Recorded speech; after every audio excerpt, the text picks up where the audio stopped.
Hello అండి. సూరజ్‌తో జ్యోత్స్న పెళ్ళేంటి? అసలు జ్యోత్స్న ఎలా ఒప్పుకుంది? అని అనుకుంటే అవునండి ఒప్పుకుంది. జ్యోత్స్న కూడా ఒప్పుకొని ఈ పెళ్ళికి అయితే అంగీకరించి పెళ్ళైతే చేసుకుంటది. అది ఎలా జరిగింది? ఏంటి? అనేది వీడియోలో చూద్దాం పదండి. సుమిత్ర శౌర్యని నిద్రపుచ్చుతూ ఉంటే ఇంతలోనే దీప వస్తుంది. "రా దీప, నువ్వింకా రాకపోయేసరికి అమ్మమ్మ కథ చెప్పు అంటే చెప్తూనే ఉండగానే వింటూనే నిద్రపోయింది" అని చెప్తే, "నా కూతురు చాలా అదృష్టవంతురాలు" అని అంటుంది దీప. నీ కూతురు అలాగే తన కన్న నువ్వు ఇద్దరూ అదృష్టవంతులే. అలాగే నీ తల్లి కూడా చాలా అదృష్టవంతురాలు. తల్లి లేకపోయినా, కన్న తల్లి లేకపోయినా నువ్వెంతో పద్ధతిగా పెరిగావు. కానీ కన్న తల్లిని ఉండి కూడా నేను నా కూతుర్ని దారిలో పెట్టలేకపోయా అని అంటే, తను చిన్నపిల్ల కాదు కదమ్మా అంటుంది దీప. నువ్వు చెప్పింది నిజమే. చిన్నపిల్ల అయితే భయపెట్టో, కోప్పడో, ఏదో నచ్చచెప్పో దారిలో పెట్టొచ్చు. ఇప్పుడు ఎటికి కాని పరిస్థితి అయిపోయింది. తన తరపున నేను నిన్ను క్షమాపణ అడుగుతున్నానని చెప్తుంది. ఇది ఎవరు చేసిన దానికి వాళ్ళే శిక్ష అనుభవించాలి. తను చేసిన తప్పుకు మీరెందుకు సారీ అడుగుతున్నారు? అవేం మనసులో పెట్టుకొని మీ ఆరోగ్యం పాడు చేసుకోకుండా నిద్రపోండమ్మా అని చెప్తే ఇక సుమిత్ర నిద్రపోతుంది.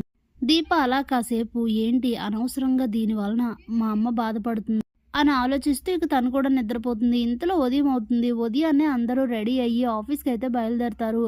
టిఫిన్ కూడా చేస్తారు అందరూ. కానీ జ్యోత్స్న రెడీ అయ్యి కిందకొచ్చినా దానికి టిఫిన్ తినమని గాని, కాఫీ అని గాని ఎవ్వరు ఏమీ అనరు. అలాగే తనతో ఎవ్వరూ మాట్లాడరు.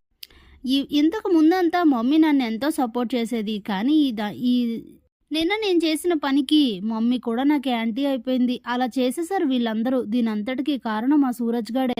ఇంతకీ ఆ రౌడీకి చెప్పాను. వాడు ఏం చేస్తాడో, ఇంతకీ ఈ సూరజ్ని చంపేస్తాడో లేదో మళ్ళీ కనిపించకూడదు నాకు అని అనుకుంటూనే ఆఫీస్కి బయలుదేరి సింగిల్గా అయితే వెళ్తుంది. ఇక వీళ్ళందరూ మిగతా అందరూ కూడా కలిసి ఒకే కారులో వెళ్తారు. ఇలా అందరూ కలిసి వెళ్ళడం చూసి అసలు ఓర్వలేకపోతుంది జ్యోత్స్న. ఇక ఇంతలోనే ఆఫీస్కి వచ్చేసరికి యథావిధిగా సూరజ్ వచ్చి వర్క్ చేస్తూ ఉంటాడు. ఇదేంటి వీడిని ఇంకా లేపేలేదా అని అనుకుంటూ తెగ ఉడుక్కుంటూ ఉంటుంది జ్యోత్స్న. అప్పుడే సూరజ్ జ్యోత్స్నను చూసి గుడ్ మార్నింగ్, హాయ్ అని చెప్తే మండిపడిపోతూ ఉంటుంది. ఒక్క మాట కూడా సమాధానం చెప్పదు. ఇక దీప వస్తుంది. అలాగే వర్క్ చేసుకుంటూ ఉంటారు. కార్తీక్ కూడా అక్కడే ఉంటాడు. వర్క్ చేస్తూ సూరజ్ అయితే జ్యోత్స్నని చూస్తూ ఉండడం, అలాగే ఆ డిఫరెన్స్ అయితే గమనిస్తాడు కార్తీక్. ఇక ఆఫీస్ అయిన తర్వాత దీపని ఇంట్లో దింపేసి సూరజ్ అలానే కార్తీక్ ఇద్దరు కాఫీ తాగడానికి అయితే వెళ్తారు. అన్నీ మాట్లాడుకుంటూ ఉండగా సూరజ్, నిన్నోటి అడుగుతాను, నిజం చెప్పు అని అంటే, ఏంటో చెప్పు బ్రదర్, నువ్వు నాకు బ్రదర్ లాంటి వాడివి. అప్పుడు నువ్వు అడిగితే నేనెందుకు అబద్ధం చెప్తాను అని అంటాడు. నీకు జ్యోత్స్న అంటే ఇష్టం కదా అని అయితే అడుగుతాడు. స్టన్ అవుతాడు సూరజ్. బ్రదర్ అది అని చెప్తుంటే, ఏం మొహమాట పడకు, చెప్పాను కదా నీ మనసులో ఏముంటే అది చెప్పు, మిగతావన్నీ నేను చూసుకుంటాను, నీకు ఇష్టమే కదా అని అంటే, అవును, నాకు జ్యోత్స్న యాటిట్యూడ్ అన్నీ బాగా నచ్చాయి. కాకపోతే కొంచెం పొగరు ఎక్కువ. పొగరుంటే పర్వాలేదు కానీ అనవసరమైన ఆలోచనలు ఎక్కువ, చేయకూడని తప్పులు చేస్తుంది. అలాంటి ఒక్క బుద్ధి మార్చుకుంటే జ్యోత్స్న అయితే నాకు బాగా నచ్చింది అని అంటే, అవును, ఈ విషయం నీకలా తెలుసు అని అయితే అడుగుతాడు.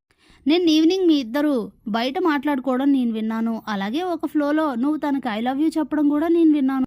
మళ్ళీ వెంటనే మాట మార్చేశావు అని అంటే సూరజ్ అయితే నవ్వుతూ అంతా నేను చూసుకుంటాను బ్రదర్, ఖచ్చితంగా మీ ఇద్దరు పెళ్లి చేసే బాధ్యత నాది అని అయితే సూరజ్కి మాటిస్తాడు కార్తీక్.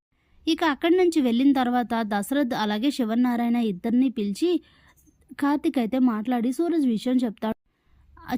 అలాగే మన జ్యోత్స్నకు కూడా సరి అయిన జోడి, మంచివాడు కదా, ఇచ్చి చేస్తే హ్యాపీగా ఉంటుందని అయితే చెప్తాడు. సరేరా, మాకు ఏ అభ్యంతరం లేదు. ఓ మంచి అబ్బాయిని చూడాలనే కదా అనుకుంటున్నాం. కరెక్ట్గా మనలో కలిసిపోయేవాడే వచ్చాడు. జ్యోత్స్న ఏమంటుందో చూడాలి అని అంటే, ఏం అనడానికి ఆప్షన్ లేకుండా నువ్వే లాక్ చేయాలి తాత. తనంతటి తను ఒప్పుకుంటుందని అనుకుంటున్నావా? ఒప్పుకోదు, నీ తెలివితేటలు వాడి ఒప్పించు అని అయితే చెప్తాడు కార్తీక్. ఇక అదే విషయం దీపకి వెళ్ళి చెప్తే చాలా హ్యాపీగా ఫీల్ అవుతుంది. అవునా అనుకుని పొంగిపోతూ ఉంటుంది. జ్యోత్స్నకి సరి అయిన మొగుడు దొరికాడు. సూరజ్ అయితేనే జ్యోత్స్న కొమ్ములు విరిచేస్తాడు. అప్పుడు కానీ బుద్ధి రాదు దీనికి అనుకుంటూ ఉంటారు ఇద్దరు.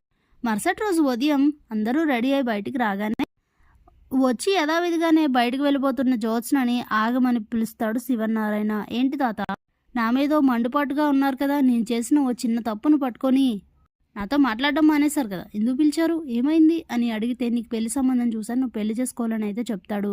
మనుషులతో మాటలైతే ఆడరు, మా బాధలను అయితే అర్థం చేసుకోరు, ప్రతి చిన్నదాన్ని తప్పులుగా చూస్తారు. నాకెలా పెళ్లి సంబంధం చూస్తారు అని అడిగితే నోరు మూయకపోతే నాలుక అంటుంది సుమిత్ర. తాతను ఎదిరించి మాట్లాడతావా అని అయితే మందలిస్తుంది. మీరు చెప్పండి మామయ్య గారు, ఇంతకీ అబ్బాయి ఎవరు అని అడిగితే సూరజ్ అని చెప్తాడు. ఒక్కసారిగా స్టన్ అయిపోతుంది జ్యోత్స్న. ఏంటి సూరజా?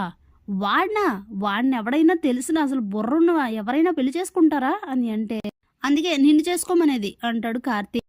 అవును, కార్తీక్ చెప్పింది కరెక్టే. నువ్వు సూరజ్ని పెళ్లి చేసుకోవాలి. ఈ పెళ్లికి నువ్వు ఒప్పుకుంటే సంతోషంగా జరిగినవన్నీ మర్చిపోయి నీ పెళ్లి చేసి పంపిస్తామని అయితే చెప్తారు శివనారాయణ అలాగే దశరథ్. ముందు అందరినీ నా వైపుకు తిప్పుకోవాలంటే ఈ పెళ్లికి నేను ఒప్పుకోవాలి అని ఆలోచిస్తూ, సరే అయితే చేసేయండి, దాందేముంది అని అయితే అంటుంది. ఇక అంత ఈజీగా ఒప్పుకుంటుందని అయితే అస్సలు అనుకోరు ఎవరు. మొత్తానికి పెళ్లికైతే ఒప్పుకుంది కదా అని చాలా హ్యాపీగా ఫీల్ అవుతారు. కానీ కార్తీక్ దీపాలకు అర్థమైపోతుంది ఇదంతా ప్లాన్ అని. అయినా కూడా జాగ్రత్తగా తను ఎన్ని ప్లాన్స్ చేస్తున్నా వాటన్నింటినీ దీప, కార్తీక్, సూరజ్ ముగ్గురు తిప్పి కొడుతూ ఓవరాల్గా పెళ్లి రోజు వచ్చిన తర్వాత పెళ్ళి కూడా అలానే లాస్ట్ మినిట్లో కూడా ఆపాలని చూస్తుంది జ్యోత్స్న. కానీ ఆ ప్లాన్ని కూడా తిప్పికొట్టి సూరజ్తో జ్యోత్స్న మెడలో అయితే తాళి కట్టిస్తాడు కార్తీక్. ఓవరాల్గా జ్యోత్స్న సూరజ్కి అయితే వైఫ్ అవుతుంది. అస్సలు ఊహించని సంఘటన జరిగేసరికి హార్ట్ అటాక్ వచ్చినంత పని అవుతుంది జ్యోత్స్నకి. Thanks for watching.